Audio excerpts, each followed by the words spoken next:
नमस्कार. मागील व्हिडिओमध्ये मी तुम्हाला कट बीट्सचे फ्लॉवर्स दाखवले होते आणि एक ब्रायडल ब्लाऊजवरती मी जे कट बीट्सचे फ्लॉवर केलेले होते ते दाखवले होते. तरी आता या व्हिडिओमध्ये तो पूर्ण जो केलेला कट बीट्समध्ये वर्क आहे ते ब्लाऊजवरती, तो ब्लाऊज मी पूर्ण तुम्हाला दाखवणार आहे आणि एक्सप्लेन पण करणार आहे आणि मला जो त्रास झाला आहे तो पण सांगणार आहे. चला तर बघूया त्या ब्लाऊजवरती मी कशा प्रकारे वर्क केलेला आहे. हे बघा, मागील व्हिडिओ सांगितल्याप्रमाणे मी हा जो ब्रायडलचा ब्लाऊज आहे हा रिलेटिव्हचाच आहे माझ्या. त्यांना वर्क हे पूर्ण कट बीट्समध्ये पाहिजे होत्या आणि ब्रायडलसारखं दिसणारं पाहिजे होतं, म्हणजे पूर्ण ब्रायडलचंच आहे, त्याच्यामुळे त्यांना पूर्ण असं चकमक पाहिजे होतं. तर मी त्यामध्ये त्यांना कट बीट्समध्ये करून दाखवले. हे जे मी मोरपंखी कलरने ही फ्रेंच नॉट टाकलेली आहे, आधी ही बुट्टी तयार करून घेतली, मग ही फ्रेंच नॉट टाकलेली आहे.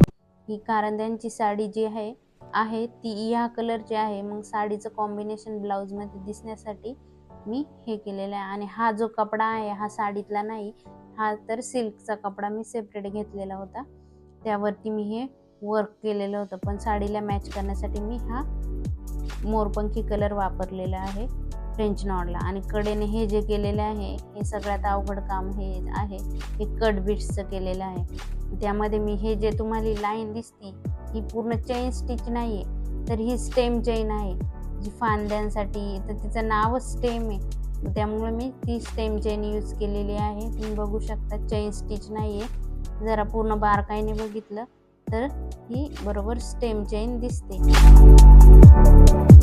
आणि त्यामध्ये मी हे बघा, मध्ये मध्ये बुट्टी होती त्याच्यावरती, पण मला पूर्ण असं ब्रायडलसारखं करायचं होतं, त्यामुळे मी मध्ये आधी पहिल्यांदा स्टार्ट करताना मी हे गोल्डन बीट्स वापरून बघितले, पण त्याने ब्लाऊजला काही शाईन येईना. म्हणून मी त्यामध्ये हे जे झरकी स्टोन आहे हे चक्री टाकून पण वापरू शकता तुम्ही, पण मी बिना चक्रीचे वापरले, कारण चक्री टाकून वापरले तर ते पूर्ण बुट्टीसारखे दिसत होते आणि मला ह्या ब्लाऊजवरती बुट्टीसारखं काही करायचं नव्हतं. म्हणून मी डायरेक्ट हे ग्लूने आपले 7000ने हे चिटकवलेले आहे.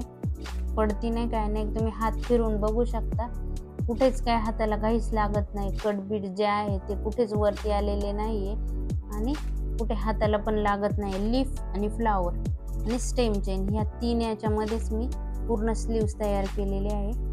हे बघा, दोन्ही स्लीव्स तुम्ही बघू शकतात, सेम पॅटर्न आहे, मिरर इमेज आहे, दोन्ही पण मी यावरती तयार केलेले आहेत.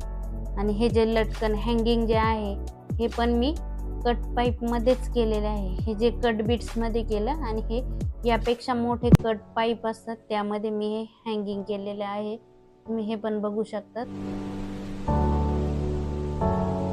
मागच्या व्हिडिओमध्ये मला एक फ्लॉवर तयार करण्यासाठी 20 मिनिटं लागलेली होते, तर पूर्ण तुम्ही बघू शकता ह्या दोन्ही स्लीव्ज पूर्ण कट बीट्समध्ये केलेले आहे. यासाठी मला किती वेळ लागलेला असेल. ह्या ज्या आहे ह्या सेम सेम सेम सगळं काही सेम केलेलं आहे. या दोन्ही स्लीव्ज आहे. आता मी याची बॅक साईड तुम्हाला दाखवते. बॅक साईड पण मी कशा प्रकारे केलेली आहे, ब्रायडलला शोभेल अशीच केलेली आहे. हे बघा, ही पूर्ण बॅक साईड मी स्टोन चेन 0 mm बीट्स आणि फ्रेंच नॉड आणि झरकी स्टोन वापरलेले. मी यामध्ये फ्रेंच नॉड नव्हती टाकलेली, पण मला पुढे जे स्लीव्जला कॉम्बिनेशन होतं ते बॅकला काही मॅच होत नव्हतं, म्हणून मी ही जे आहे सिल्कच्या मोरपंखी सिल्कच्या धाग्यामध्ये ही फ्रेंच नॉट टाकलेली आहे.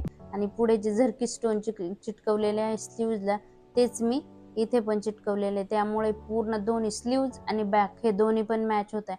तर तुम्ही म्हणशाल इथं तुम्ही फक्त क्रिस क्रॉस केलं आणि असं का ठेवलं, तर यामध्ये मला जे स्टोन चिटकवायचे होते ते डायमंड सारखे स्टोन असतात ते चिटकवायचे होते, पण मला ते लवकर अवेलेबल नाही झालेले आहे. मी गावाकडे असल्यामुळे मला हे अवेलेबल नाही झाले. मी हे ऑर्डर केलेले पण अजूनपर्यंत आलेले नाही. आल्यानंतर ते पण दाखवून कशा प्रकारे चिटकवलेले आहे.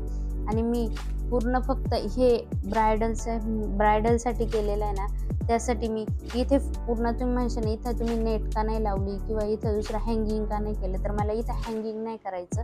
तर इथं जे स्टोन चिटकवणार आहे, हे जे स्टोन चिटकवल्यानंतर मला इथं पूर्ण अशी गोल्डन जे हे क्रिस्टल आहे जे मध्ये मध्ये मी वापरलेलं आहे, ह्या क्रिस्टलची पूर्ण अशी लाईन टाकायची आहे, पूर्ण अशी तोरणसारखी लाईन टाकायची आहे. इथून निघणार आहे ती इथे टच होणार आहे. वरतून ह्या स्टोन पासून निघणार आणि इथे साईडला टच होणार आहे. असे मी 3 हँगिंग, इकडनं 3 आणि इकडनं 3, अशा 6 हँगिंग्स टाकणार आहे. हे बघा, अशा प्रकारे मी ही बॅक साईडची ब्रायडलसाठी डिझाईन केलेली आहे. पण मी पुढच्या साईडने ब्रायडलला हा पंचकोनी गळा घेतलेला आहे. हे पण बघू शकता. जी सेम बॅक साईडला डिझाईन केलेली आहे तीच मी पुढच्या साईडने पण नेकला केलेली आहे. बघू शकता सेम 0 mm बीट्स, गोल्डन बीट्समध्ये line, stone chain, French knot आणि झर्की स्टोन, 3 मध्ये जे बॅकला कॉम्बिनेशन केले तेच मी फ्रंटला पण केलेलं आहे. बघू शकता पूर्ण ब्रायडलला शोभेल अशाच प्रकारे मी वर्क केलेलं आहे. तुम्ही आता हे ब्लाऊजचं एक्सप्लेनेशन मी दाखवलं तुम्हाला. स्लीव्ज कसे केले, बॅक नेक, फ्रंट नेक कसं केलं आहे ते सगळं सांगितलं. आणि हा ब्लाऊज तयार करण्यासाठी मला 20 ते 25 दिवस लागले हा ब्लाऊज तयार करण्यासाठी. आणि मी ह्या ब्लाऊजला कंटिन्यू नव्हते बसत, तर माझा बेबी छोटा तो बघायची, माझे क्लासेस आहे ते बघून मी हा ब्लाऊज तयार केला, म्हणून मला इतके दिवस लागलेले. तर हा ब्लाऊज मी माझ्या रिलेटिव्हसाठी केलेला आहे म्हटले मी तुम्हाला.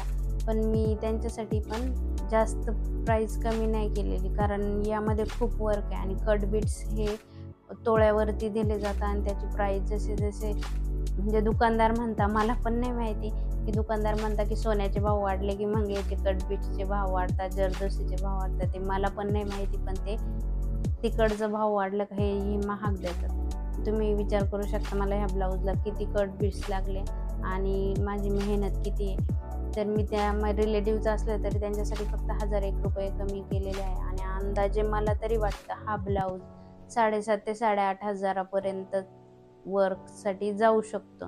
बाकीचं तुम्ही ठरू शकता, ज्याला जशी प्राईस घ्यायची ते घेऊ शकतात. पण मला वाटतं हा जाईल म्हणून मी तितकी प्राईस सांगते. रिलेटिव्हचा असला तरी फक्त 1001 कमी केलेले आहे त्यांना. आय होप तुम्हाला हा व्हिडिओ आणि मी तयार केलेला ब्रायडलचा ब्लाऊज आवडला असेलच.